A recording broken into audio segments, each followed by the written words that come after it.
Hello everyone, কেমন আছো তোমরা সকলে? আশা করছি সকলে খুব ভালো আছো, সুস্থ আছো।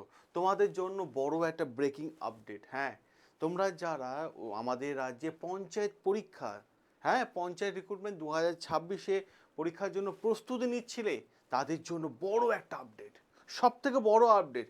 এবার কি যে প্রশ্ন হচ্ছে, এবার কি জেলা ভিত্তিক যে পরীক্ষাটা হয়ে আসতো পঞ্চায়েত রিক্রুটমেন্টে, সেই পরীক্ষার নিয়ম কি বদলে যাচ্ছে?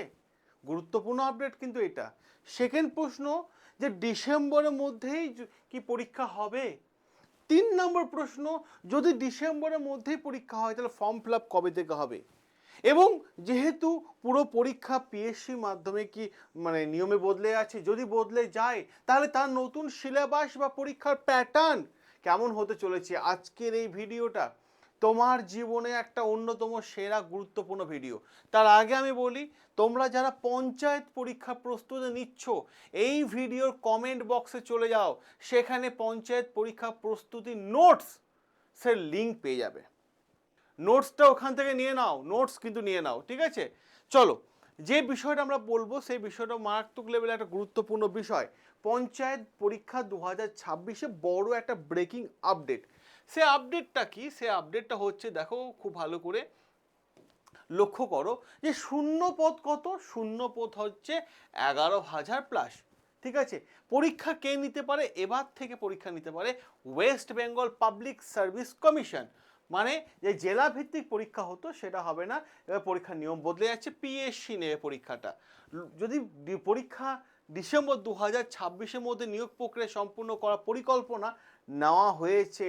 আর সবচেয়ে বড় পরিবর্তন, এবার কিন্তু জেলা ভিত্তিক পরীক্ষা নয়, একটাই পরীক্ষা, সেটা নেবে কে? পিএসসি।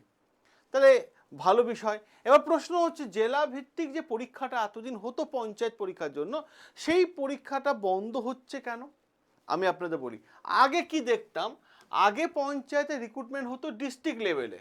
ঠিক আছে, ডিস্ট্রিক্ট লেভেলে সিলেকশন কমিটির মাধ্যমে কিন্তু নিয়োগ প্রক্রিয়া চলতো। প্রত্যেকটা জেলায় জেলায় আলাদা মেধা তালিকা কিন্তু তৈরি করা হতো। এটা কিন্তু আগের সিস্টেমে ছিল। কিন্তু বর্তমান সময় সিস্টেম পুরো পরিবর্তন। এখন কি হচ্ছে, এখন একটি মাত্র পরীক্ষা হবে, সেটা নেবে কে? পিএসসি নেবে। এবং যে যত নাম্বার পাবে সেই নাম্বারের উপর ভিত্তিতে মেধা তালিকা তৈরি হবে এবং নিজের জেলায় পোস্টিং দেওয়া হবে। এবং সবথেকে বড় ব্যাপার, ফর্ম ফিল আপ যখন করবে, সে ফর্ম ফিল আপের সময় নিজের পছন্দের জেলা হিসেবে প্রেফারেন্স বেছে নেওয়া যাবে। তাহলে ভালো সুবিধা এটা, কারণ একটি পরীক্ষা, এক মেধা তালিকা, সারা পশ্চিমবঙ্গে নিয়োগ, সারা পশ্চিমবঙ্গে নিয়োগ। এটা তো খুব ভালো জিনিস যে আলাদা আলাদাভাবে মেধা তালিকা প্রকাশ করার দরকার নেই, একটি পরীক্ষা হবে যেটা পিএসসি নেবে। এবার প্রশ্ন হচ্ছে, কোন কোন যোগ্যতায় এই পরীক্ষাটা দিতে পারবে? ক্লাস 8 পাস, ক্লাস মাধ্যমিক পাস, উচ্চ মাধ্যমিক পাস এবং গ্র্যাজুয়েশন পাসে কিন্তু এই পরীক্ষাটা দিতে পারবে। দেখো কোন মানে ক্লাস কোন পাশে, দেখো কোন কোন পোস্ট রয়েছে। ক্লাস 8 পাস যদি আমরা দেখি, পঞ্চায়েত কর্মী গ্রুপ ডি এবং পিওন, 3টে পোস্ট আছে। এই 3টে পোস্টেই পরীক্ষা হবে ক্লাস 8 পাসে। অপরদিকে মাধ্যমিক পাস যদি দেখো তোমরা, গ্রাম পঞ্চায়েতে সহায়ক, account clerk, account cum typist, এরও 3টে পোস্ট আছে, 3টে পোস্টেই পরীক্ষাটা হবে। অপরদিকে যদি আমরা দেখি হায়ার সেকেন্ডারি লেভেল এইচএস, ঠিক আছে, গ্রাম পঞ্চায়েত সেক্রেটারি, এই পোস্টে রিক্রুটমেন্ট হবে, এই পোস্টে পরীক্ষা হবে। ঠিক আছে, গ্র্যাজুয়েশন পাস, গ্র্যাজুয়েশন পাসে দেখো executive assistant, stenographer, account clerk, এই পোস্টে হবে। ঠিক আছে, আর অপরদিকে engineering post, civil diploma post, ঠিক আছে, এই পোস্টে কি আছে দেখো, এই পাশে নির্মাণ সহায়ক। তাহলে পরিষ্কারভাবে প্রত্যেকটা বিষয় আমি তোমাদের সামনে তুলে ধরলাম। এবার প্রশ্ন হচ্ছে, পরীক্ষার প্যাটার্ন, যেহেতু পিএসসি মাধ্যমে পরীক্ষাটা হবে, পরীক্ষার প্যাটার্ন কেমন হবে? দেখো এখানে খুব ভালোভাবে লক্ষ্য করো, পরীক্ষার প্যাটার্ন, সাবজেক্ট দেওয়া হবে তোমাকে 4টে, বাংলা, ইংরেজি, অঙ্ক এবং সাধারণ জ্ঞান, তাই তো? এই 4টে সাবজেক্টে কি নোটস চাই তোমার? নোটস, নোটস কি চাই? যদি চাই তাহলে এই ভিডিও কমেন্ট বক্সে চলে যাও, নোটসের লিঙ্ক দেওয়া আছে। দেখো বাংলায় 25টা নাম্বার, ইংরেজিতে 25টা, অঙ্কে 25টা, সাধারণ জ্ঞানে 10টা, টোটাল কত? 85 নাম্বারে পরীক্ষা। টোটাল পরীক্ষা হচ্ছে 85 নাম্বারে। এবার প্রশ্ন হচ্ছে, স্যার নেগেটিভ মার্কিং কি আছে কি নেই? দেখো পিএসসি পরীক্ষার নেগেটিভ মার্কিং থাকতে হবে, থাকবে, নেগেটিভ মার্কিং না থাকলে হবে না। কারণ 4টে পরীক্ষা পিএসসি যে নিয়ম থাকে যে 4টে প্রশ্নের জন্য 1 নাম্বার কাটা যাবে, মানে 4টে প্রশ্ন যে ভুল আনসার দাও তাহলে কিন্তু 1 নাম্বার কাটা যাবে। এবার প্রশ্ন হচ্ছে সিলেবাসে বড় পরিবর্তন, তাই তো? সিলেবাস নিয়ে যদি আমরা সিলেবাস নিয়ে দেখি জিনিসটা, তা দেখতে পাবো অঙ্কের সিলেবাস, ঠিক আছে, অঙ্কের সিলেবাস সেখানে এলসিএম এইচসিএফ আছে, সিম্পলিফিকেশন আছে, পার্সেন্টেজ আছে, প্রফিট লস আছে, ঠিক আছে, কম্পাউন্ড ইন্টারেস্ট আছে, রেশিয়াল প্রপোর্শন আছে, time and work and time and distance, এইগুলো কিন্তু দেখতে পাবো ম্যাথের ক্ষেত্রে। অপরদিকে টেন্স আছে, আর্টিকেল আছে, প্রিপোজিশন আছে, ভয়েস চেঞ্জ আছে, ন্যারেশন চেঞ্জ আছে, সিনোনিম অ্যান্টোনিম আছে, ইডিয়াম ফ্রেজ আছে, ওয়ান ওয়ার্ড সাবস্টিটিউশন আছে এবং রিডিং কম্প্রিহেনশন আছে। এই সমস্ত নোটস কিন্তু এই ভিডিও কমেন্ট বক্সে চলে যাও, লিঙ্ক দেওয়া আছে। কি মানে কেমন ধরনের হতে পারে, কেমন প্রশ্ন, পুরো নোটসই দিয়ে দেওয়া আছে তোমাদের জন্য, ঠিক আছে।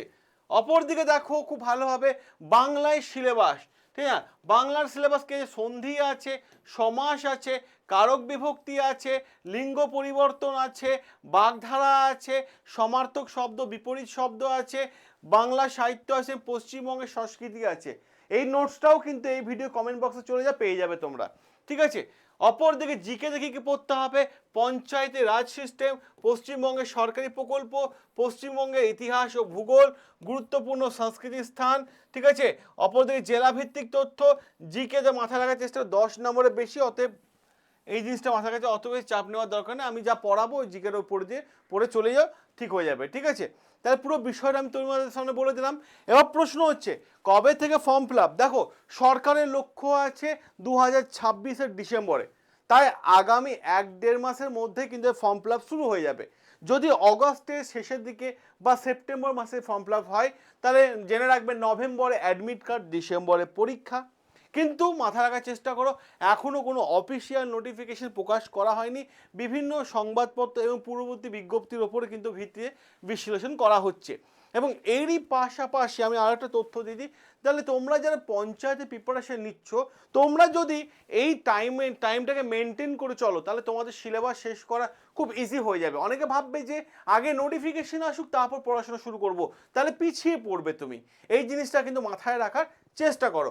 অপরদিকে আমি বলি যে পঞ্চায়েত রিক্রুটমেন্ট সবচেয়ে মানে বড় খবর হলো যে এবার জেলা ভিত্তিক পরীক্ষা হচ্ছে না, পিএসসির মাধ্যমে একটাই পরীক্ষা হবে। অতএব সময় নষ্ট না করে আজকে থেকে পড়াশোনা শুরু করে থাকো। আর যদি ভিডিওটা ভালো লেগে থাকে তাহলে অতি অবশ্যই লাইক, শেয়ার এবং কমেন্ট করে দিও। আমরা তোমাদের সাথে আছি, তোমাদের জন্য দিন রাত পরিশ্রম করে যাচ্ছি।